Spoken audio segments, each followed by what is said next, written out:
জাবদুল নাপির আনার সিমেন্টের চুল কাটবো।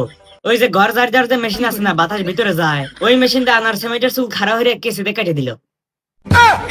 জাবদুল ভাই মোসু বড় হয়ে গেছে, মোসু কেটে দেন। আচ্ছা।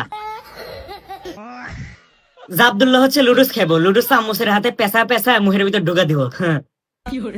ও নো প্রবলেম, আমার কাছে মাইক আছে, মাইক দিয়ে বাঁশি বাজামু। লুডুস মাইকের সাউন্ড হয়ে সাপের মতো আমার মুখের ভিতর ঢুকে যাবো। হ্যাঁ। এটা হচ্ছে বিশ্বের বড় মিয়া খলিফা টাওয়ার। কিন্তু এই মিয়া খলিফা টাওয়ার এক মুড়ো কায়তা আছে তো, মানুষজন যখন টাওয়ারের ভিতর দিয়ে ঢুকে দরজা দিয়ে যখন বাড়া আসে, এইভাবে এলেই কায়তা বাড়া আসে নাকি। ওই যে ট্রেন আসতেছে, ওই ট্রেনে আবার রাইসার জাবদুল্লাহ আছে তো, নতুন কেবল বিয়ে হয়েছে, শ্বশুর বাড়ি যেতেছে। ট্রেন যে ওই গুহার ভিতর ঢুকছে, ট্রেন গুহার ভিতর থেকে বাড়াতে বাড়াতে এর ভিতরে এতক্ষণ রাইসার আর জাবদুল্লাহর 4-5টা সলপালো হয়ে গেছে। সূর্য মেলাক্ষণ আকাশে আসছিল, সূর্যের খুব ঘুম ধরছে, ওই জন্য সূর্য নাটিতে দাপার নামায় ঘুমাইছে পড়ে। এখন রাত হয়ে গেছে।